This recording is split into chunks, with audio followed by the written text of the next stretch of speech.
todos as exposições dos trabalhos da Segunda Feira Municipal de Matemática de Palhoça.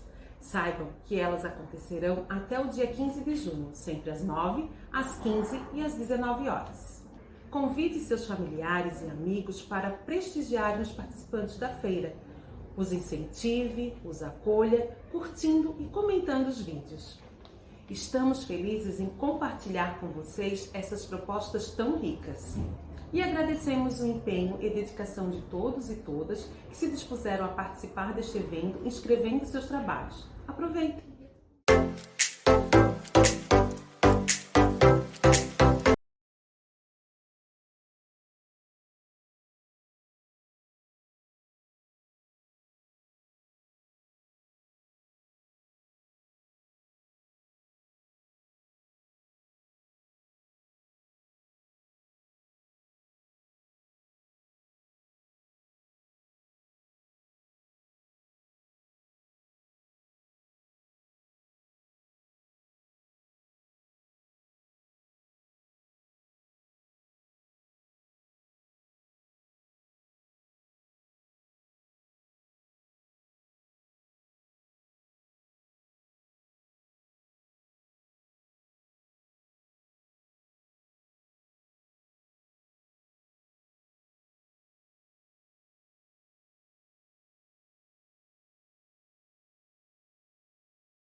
aqui é da Escola Antonieta, sou o professor Kleber. Vou falar um pouquinho com vocês a respeito do nosso projeto de robótica que a gente está iniciando esse ano na escola, tá? Então, esse ano, infelizmente, os alunos não vão apresentar, porque ainda está bem recente, mas nos próximos anos a ideia é que eles comecem a apresentar o projeto. Então, aqui nós temos um circuitinho, uma automação que a gente fez durante o projeto Infância.com, que nos ajudou bastante a ter essa base teórica para fazer esse projeto com eles. Então, aqui nós temos o Arduino, que é o nosso coração desse projetozinho. Aqui nós temos um servomotor, que vai fazer esse movimento aqui, uma sirenezinha, e aqui é o sensor de movimento. Então, a ideia nossa não é ensinar os alunos a estar fazendo determinados circuitos, mas fazer alguns modelos e depois eles conseguirem adaptar para projetos que eles queiram fazer, né? A ideia aqui é só dar um conhecimento básico e eles usarem a criatividade deles para estar fazendo projetos, implementando o que eles aprenderam, né? Então aqui a gente consegue ver bem a parte dos conectores, a parte dos circuitos, fiozinhos, né? A conexão quando você está na eletricidade, então é uma coisa mais segura, você pode ligar até no próprio computador, então você não mexe com alta tensão, você não mexe com transformadores, então não há risco da criança levar um choque, né? Um choque elevado, tem toda essa segurança aqui. Então, nesse primeiro momento a gente apresenta um circuitinho para eles funcionando, como esse, para demonstrar o interesse e ver qual é o objetivo que eles devem chegar, né? Até o que eles podem fazer. Tá?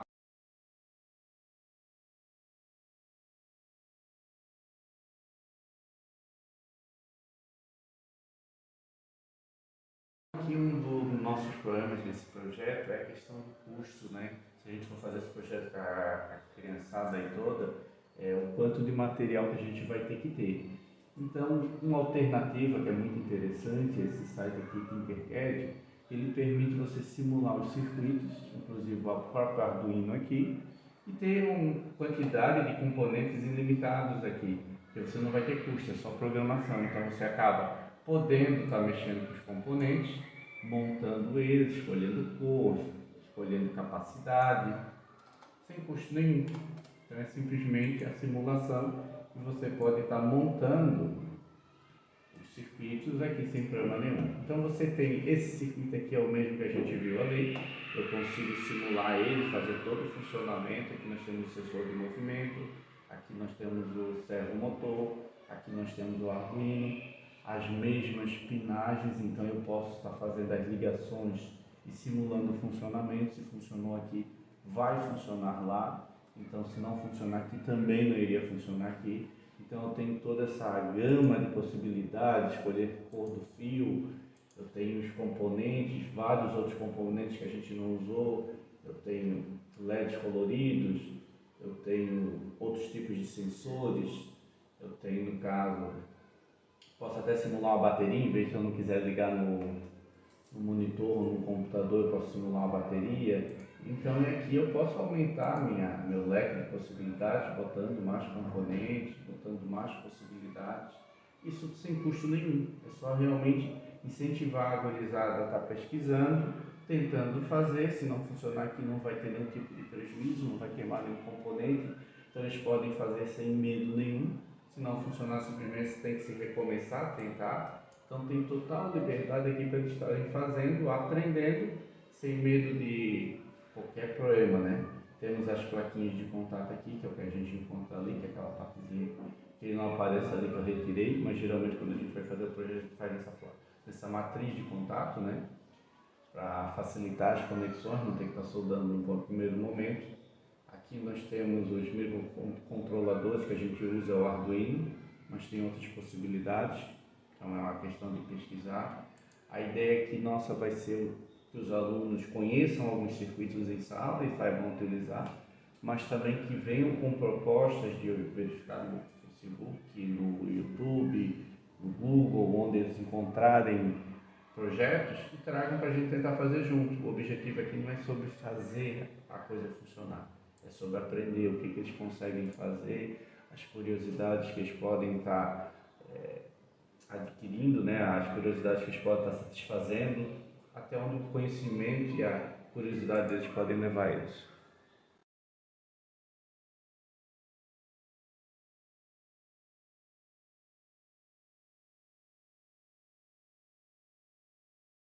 aqui a gente tem que programar aquele controlador. Então aqui seria um outro probleminha que a gente teria que resolver. Porque a questão de precisar comprar componentes não há, que a gente já resolveu através do Tinkercad. Então agora o problema está como a gente vai programar isso, esses componentes, o funcionamento do Arduino, de uma forma prática. E aí nós temos o PictoBlocks. PictoBlocks exatamente você faz uma linguagem de programação só conectando blocos. Então, por exemplo, aqui o que eu fiz? Quando o Arduino iniciar, ele vai ficar repetindo um comando sempre, que eu não quero que ele pare. Então, o que ele vai fazer? Se o sensor identificar que tem algo próximo a 50, ele vai tocar uma nota musical no pino, que seria a minha sirenezinha. Da mesma forma, eu posso pedir, se estiver próximo o suficiente, eu posso pedir para ele mexer um motor, eu posso pedir para ele acender uma lâmpada. Então, fica uma coisa bem intuitiva e bem fácil. Em contrapartida, se eu fosse fazer linguagem de programação, a complexidade que eu teria que ensinar as crianças a fazer isso demoraria um bom tempo e não sei até que ponto isso não faria eles perderem a curiosidade pelo projeto, que tornaria algo muito técnico. Aqui não, é algo mais divertido, simplesmente eu vou encaixando os blocos e ele vai mexendo aqui na programação. Encaixei os blocos, automaticamente ele constrói a programação que eu tenho que usar para controlar.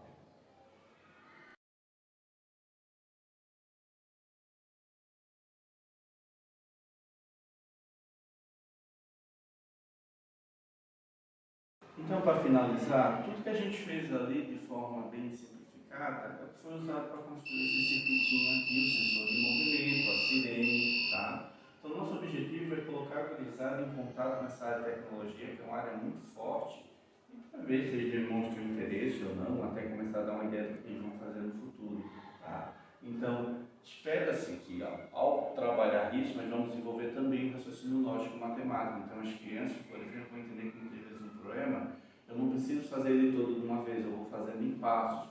O primeiro passo é vou acionar uma sirene, no segundo passo eu vou mexer um motorzinho, no terceiro passo eu vou fazer um outro evento. Na matemática não é muito diferente, às vezes eu preciso calcular primeiro um lado, depois um lado eu vou calcular o outro lado, depois eu vou calcular um outro valor, até chegar ao resultado almejado.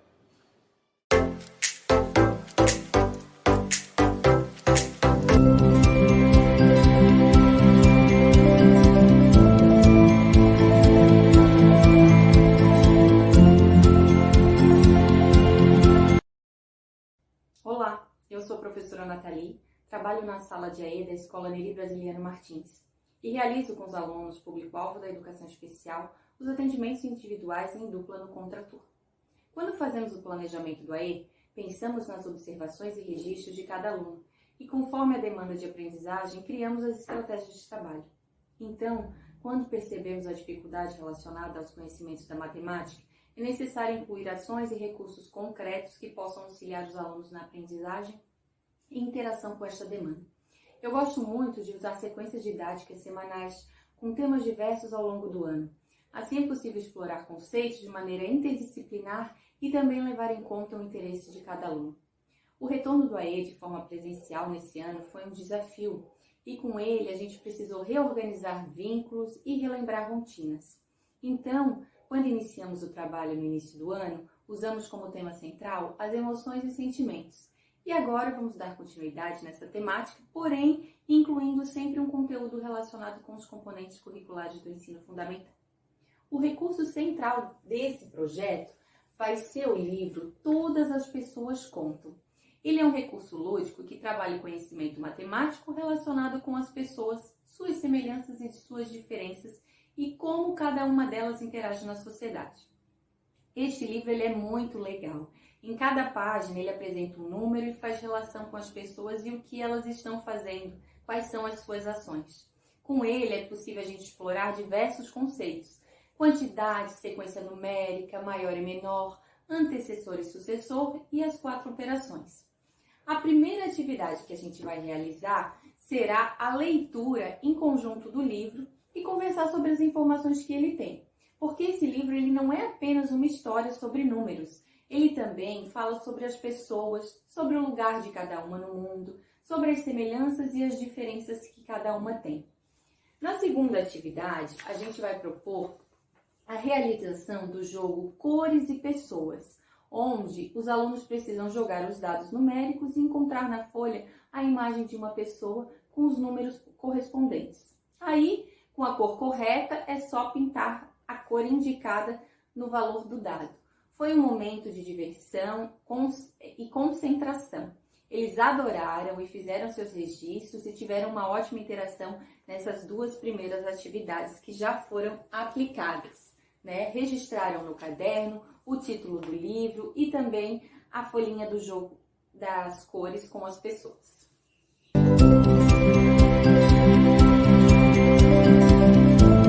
Muito bem. E aqui a gente tem quantas pessoas? 29. 29. Todas elas estão usando roupa da mesma cor. Aham. Que cor é essa? Rosa. Rosa. Você acha que tem alguma pessoa aqui triste? Observa bem para ver se tem alguma que tá com uma expressão de tristeza. Todo mundo feliz. Todo mundo feliz.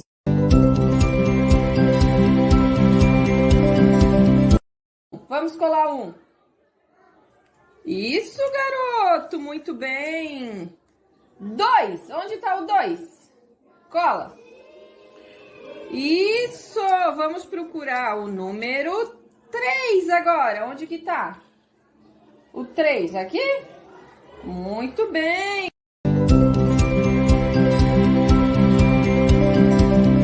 Vamos relembrar um pouquinho da nossa conversa anterior, que a gente falou sobre sentimentos e emoções.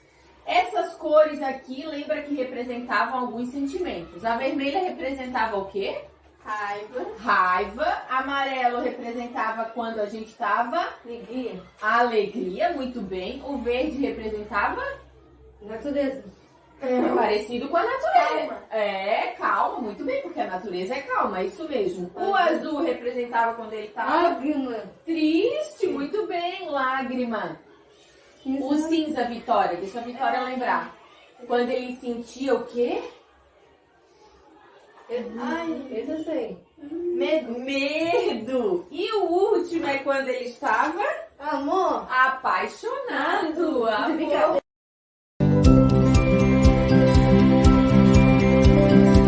Já no terceiro momento, vamos fazer registros escritos. Cada aluno poderá escolher uma página do livro e vamos conversar sobre as imagens e pessoas que nela aparecem para depois realizar operações matemáticas de forma sorteada.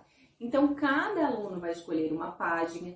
Nas páginas, todas elas contam com números e com pessoas. E assim a gente vai explorar um pouquinho aqui as operações matemáticas conforme a informação que cada aluno conceituar de cada imagem que ele está visualizando.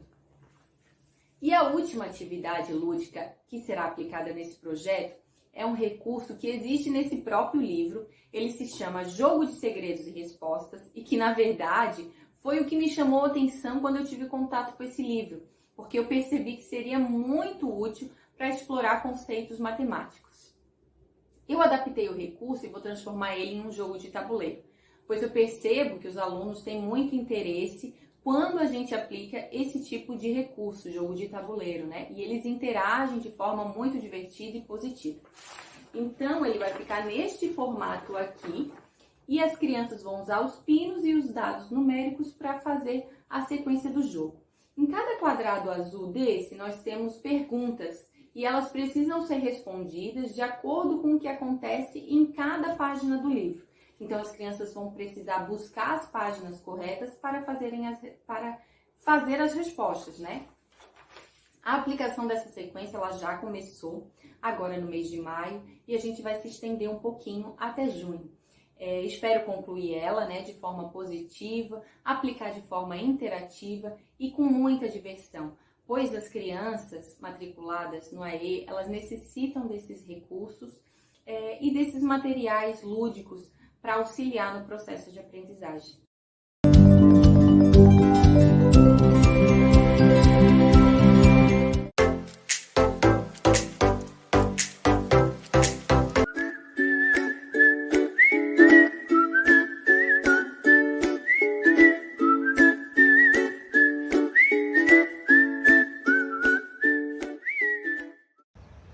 Olá, tudo bem? Eu sou a Chayane, sou professora de educação infantil, estou trabalhando esse ano aqui no CEI Nova Esperança, no município de Palhoça.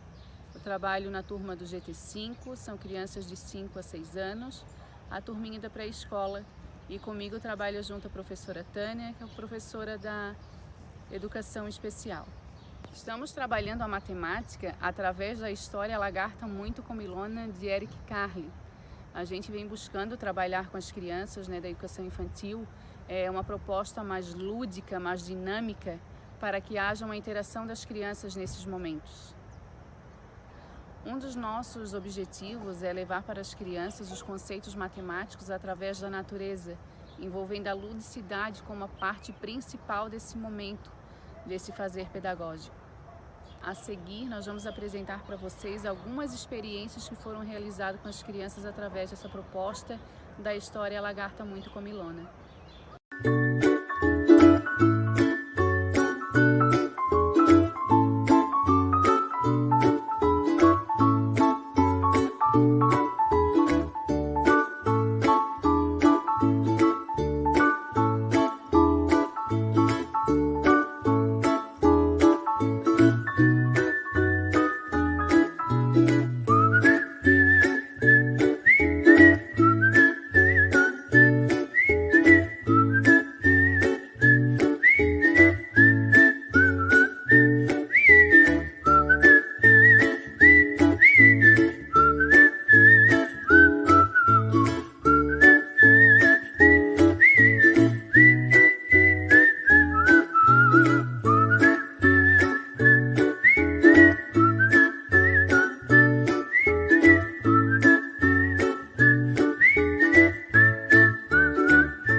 Só essa é uma borboleta?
dentre as experiências citadas acima, podemos falar da proposta da Feirinha das Frutas, de como ela contribuiu para o desenvolvimento das crianças nesse processo.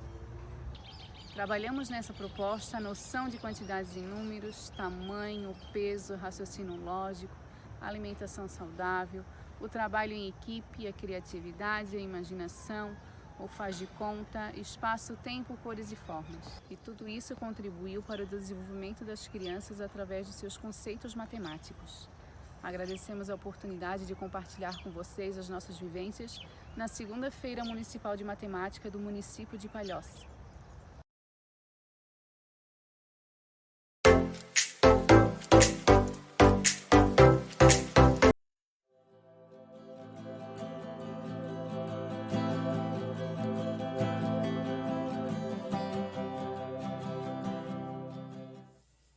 Olá, eu irei apresentar um trabalho desenvolvido com alunos da Escola Estadual Governador Ivo Silveira, da Palhoça, da cidade de Palhoça, e desenvolvido numa modalidade de ensino, que ela foi um projeto, ela vai entrar em extinção daqui a um ano e alguns meses. Nossa escola está implementando o novo ensino médio.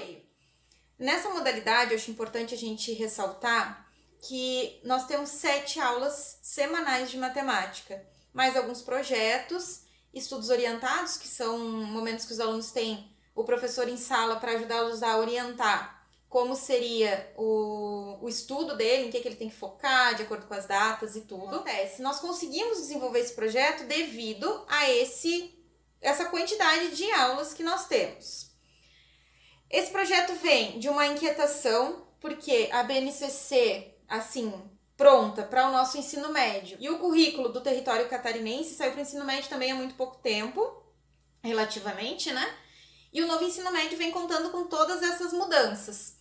Só que o nosso EMIT, ele foi feito em bases muito legais, assim, já trazendo esse aluno como protagonista, mas ainda não exatamente nos termos, combina muito, fecha muito as ideias, mas não nos termos técnicos bem usados ali na BNCC e no currículo do território catarinense. Então, a inquietação foi a seguinte: bom, nossos estudantes do novo ensino médio, eles têm uma disciplina de educação financeira. E os nossos estudantes do EMIT, eles têm um tempo a mais na matemática em sala, mas tudo vai depender também do professor. A gente tem material, tem tudo, mas esse material não contempla a educação financeira. Então, foi essa a ideia que nós tivemos, foi daí que surgiu essa inquietação, de oportunizar para o nosso terceiro ano, que é do EMIT, uma aprendizagem mais vivenciada sobre a questão da educação financeira. Ou seja, dentro das nossas aulas tradicionais, aquelas que a gente ensina juros, ensina juro composto, juro simples, porcentagem, trazer alguma coisa do cotidiano desse aluno. A gente sabe que a BNCC, ela traz muito mais esse lado, interpretar o mundo, entender o mundo, não só calcular probleminhas ali aleatórios.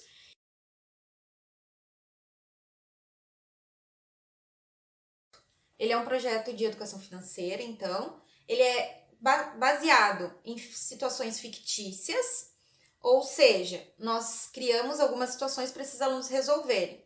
Como é que a gente usou a mobilização? Bom, primeiro nós trabalhamos a matemática financeira tradicional, juros compostos, porcentagem, bastante. Após isso, nós começamos a segunda etapa, que usamos a metodologia de resolução de problemas e rotação por estações, que é uma metodologia ativa, que é uma coisa também que os novos documentos educacionais trazem bastante para a gente instigar esse aluno a ser mais protagonista.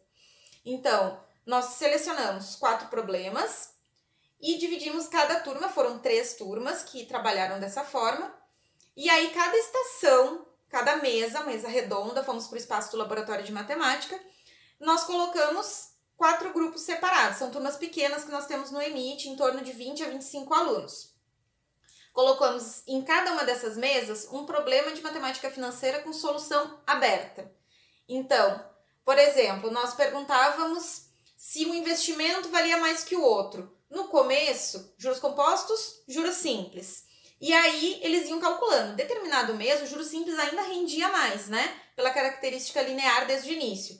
E aí, no outro mês, os juros compostos já começava a render bem mais. Então, eles tinham que fazer esse cálculo para decidir como seria melhor de aplicar aquele dinheiro que falava no problema. Também colocamos problemas que eles tinham que decidir se seria para pagar uma dívida, seria mais vantajoso escolher ou um empréstimo, dependendo dos juros ali, tinha um juros específico, ou parcelar direto com cartão.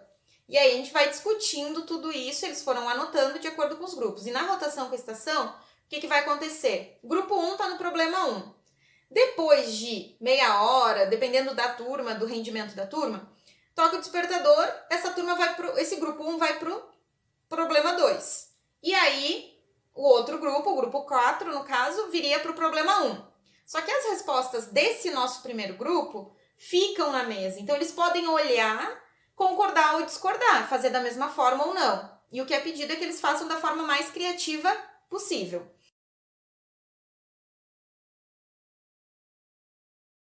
Nós criamos uma família que fala que ela teria uma avó, um pai e um casal de netos.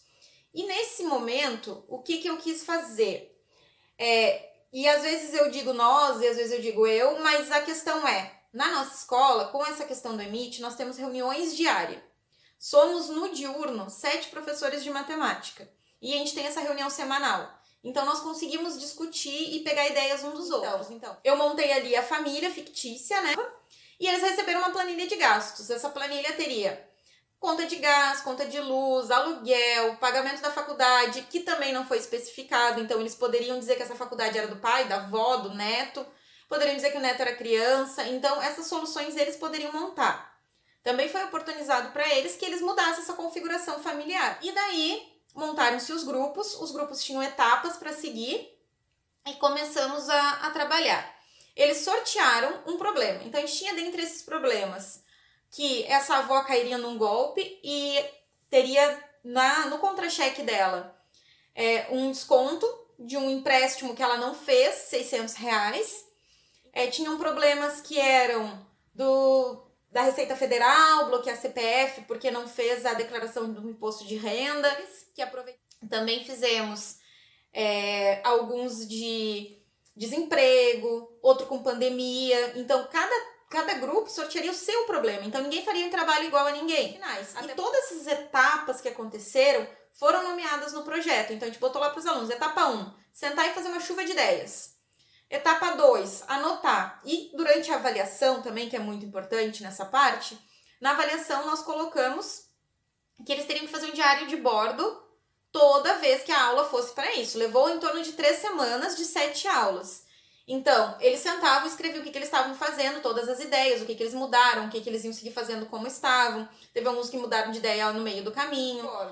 No final, eles tinham que entregar tudo como seria a apresentação, todo o trabalho escrito, que nós colocamos critérios de avaliação. E aí foi montado no grupo mesmo, porque é um trabalho diferenciado pra gente que é da matemática, né? Avaliar essa apresentação. Alguns pontos eram do trabalho escrito, outros pontos eram do trabalho apresentado. Então, eles seguiram essas etapas. Nas etapas estava o trabalho escrito, esses diários de bordo que deveriam ser entregues, e também uma autoavaliação que valia 1 ponto, eles tinham que dar 1 ponto para o grupo de 0 até 1. A matemática foi bem levada a sério, os critérios de avaliação foi muito importante deixar para eles bem exposto. Então, a gente tinha cada um dos critérios que valia 1 ponto, a coerência matemática valia 2 pontos, tínhamos a organização, 1 ponto de apresentação, 1 ponto de autoavaliação, 1 ponto do trabalho escrito, aquele capricho, tá completinho com tudo que pedia nas etapas. Podemos definir essa última parte também como uma metodologia ativa que, e na sigla em inglês é PBL, mas é a situação de resolução de problemas abertos, né? Então, nós não tínhamos uma resposta para chegar. Isso gera uma certa insegurança. Então, vinha da criatividade deles e dos cálculos também que precisavam aparecer. Então, esse problema aberto dá uma coragem, também dá um pouco de medo em alguns. Foi um processo diferente em matemática, mas eu acredito que foi um processo muito proveitoso, principalmente que nós falamos cada vez mais em protagonismo juvenil. Então, esse aí foi uma coisa que conseguiu aliar vários conhecimentos matemáticos, além de colocar eles na posição de adultos, né? Estamos ali para resolver nossos problemas financeiros. Foi muito interessante, surpreendeu bastante. Também teve grupos que não conseguiram se orientar porque o trabalho era muito livre e eles tiveram essa dificuldade de se organizar. Então, mesmo a finalidade, chegamos e eles aprenderam bastante, inclusive com os outros grupos, isso deveria estar na autoavaliação, e concluímos por aí. Agora, a nossa pretensão é aplicar também no segundo ano, porque nós vimos matemática financeira no terceiro, mas no ENIT ele está também no segundo ano, lá na parte de logaritmos, e aí podemos usar de novo disso para complementar também e mostrar mais uma vez que não precisamos colocar o conteúdo à força, né, na cabeça dos nossos estudantes, mas pode ser de um jeito legal. Eles tiveram uma resposta super positiva nesse caso. Muito obrigada pela atenção.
Vai fazendo.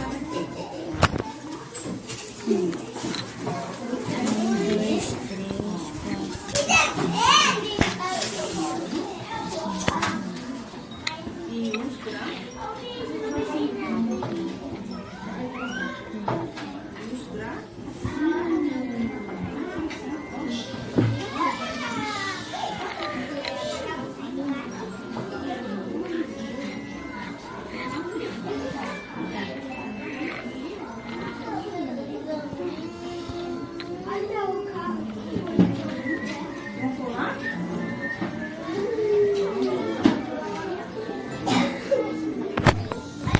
3, 4, 5. 1, 2. 1, 2, 3, 4, 5, 6, 7.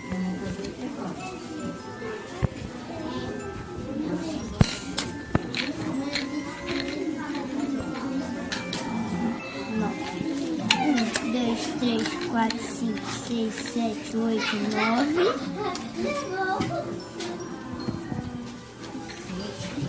0. Daí não bota nenhuma. 1, 2, 3, 4, 5, 6, 7, 8, 9.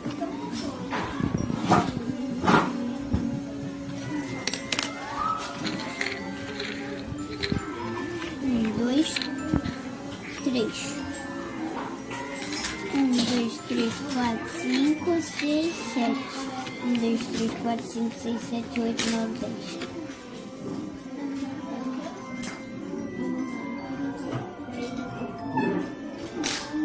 1, 2, 3, 4. 1, 2, 3, 4. 1, 2, 3, 4, 5, 6, 7, 8.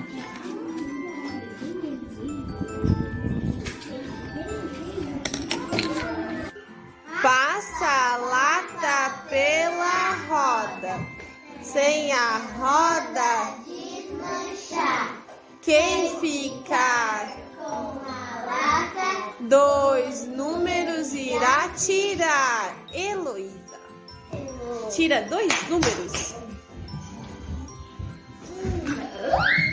É quando? 2.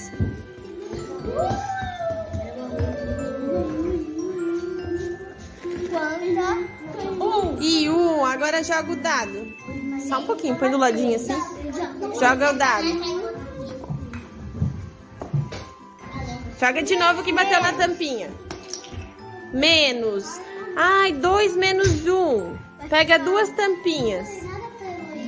1, 2. Deixa aqui em cima. Agora. 2, tira 1. Menos 1. Tira um. Tira uma tampinha.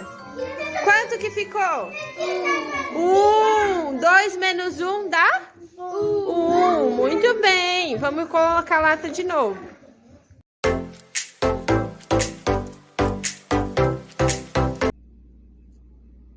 Meu nome é Giovânia do Nascimento, eu sou professora na turma do GT4 no CI Bolinhas de Sabão. Eu busco através desse vídeo trazer um pouquinho da minha prática pedagógica, seguida da elaboração de um projeto voltado à construção de jogos e brinquedos juntamente com as crianças, para que, através das brincadeiras, seja possível trabalhar conceitos matemáticos, visando assim o desenvolvimento do raciocínio lógico matemático.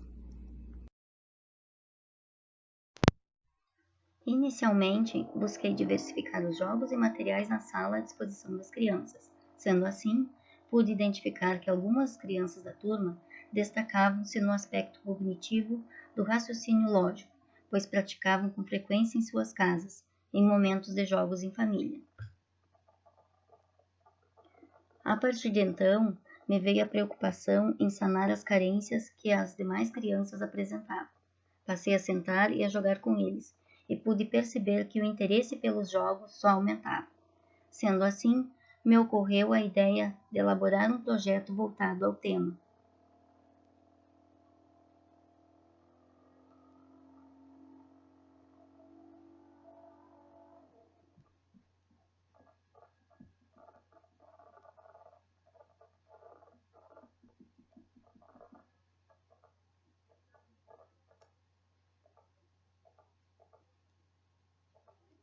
Elaborado o projeto, o primeiro brinquedo a ser construído seria uma balança, e assim o fizemos. As crianças participaram de todo o processo, bem como sugeriram detalhes de cores durante a sua construção. Inicialmente, passaram a utilizar o brinquedo sem um objetivo concreto e direto, o que passou a ter outra conotação após a experiência de uma proposta em que confeccionaram uma massa de pão.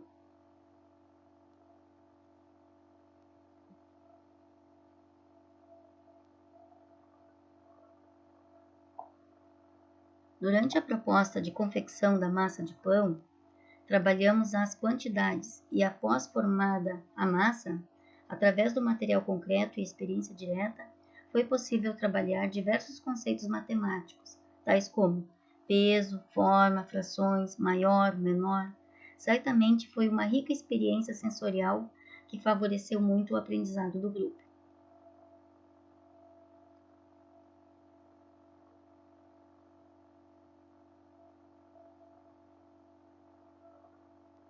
Passada uma semana da experiência da proposta, pude perceber que as crianças passaram a ter conhecimento da finalidade e do uso da balança, e passaram, através de brinquedos e objetos, a utilizar a balança, objetivando obter nela o peso ou o equilíbrio entre ambas as partes.